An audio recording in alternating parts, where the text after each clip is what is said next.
Alhamdulillah lah. Saya syukur sangat saya dapat jumpa ni sebabnya saya macam dah putus asa dah hari tu. Saya Nora Shikin binti Omar, memang asal orang Negeri Sembilan lah. Dah beberapa tahun lah sejak insulin tu. Saya mula mencari ubat alternatif ni apabila hari tu saya ni pengidap kencing manis. Lama dah ada dalam belasan tahun, 16 tahun ke 15 tahun dah. Dulu saya tak stabil. Dia macam naik tinggi sangat dan dia tak turun walaupun saya kawal makan kan. Sampai 19 pagi. Lepas makan 24 tahun awal tahun 2000.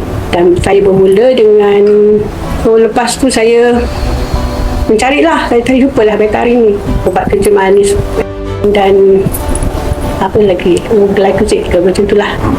Dan masihlah sampai sekarang dan sekarang saya dah sampai tahap insulin kat Facebook. Kat Facebook. Lepas tu saya mula order 2 botol sebab gula saya tinggi kan, sampai 19. Saya ambil 2 biji lah, 2 biji pagi dan 2 biji malam. Saya susah nak tidur sebab saya kebas. Dia bukan kebas saja, dia mencucuk. Sejak saya ambil Betarin ni, dia tak ada dah yang mencucuk tu dah tak ada. Dan saya boleh tidur dah. Kadang saya boleh terjaga tengah malam dulu sebab dia mencucuk tu. So sekarang dah memang kurang? Dan saya lena lah tidur dah.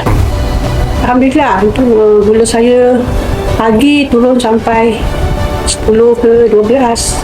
10 ke 19 kan, 10, 12. Dan saya sekarang dah ambil siang 1 je. Sekarang? Sekarang pagi macam tu lah, maintain lah 10, 12 macam. Tapi saya notice satu, saya kurang selera makan. Dulu tu yang saya kata saya susah nak kontrol sebab kita lapar. Sekarang saya dah boleh dah makan nasi macam ni tu. Dulu saya tak boleh. Sekarang saya alhamdulillah boleh dah kawal lapar tu. Alhamdulillah lah. Saya syukur sangat saya dapat jumpa ni sebabnya saya macam dah putus asa dah hari tu.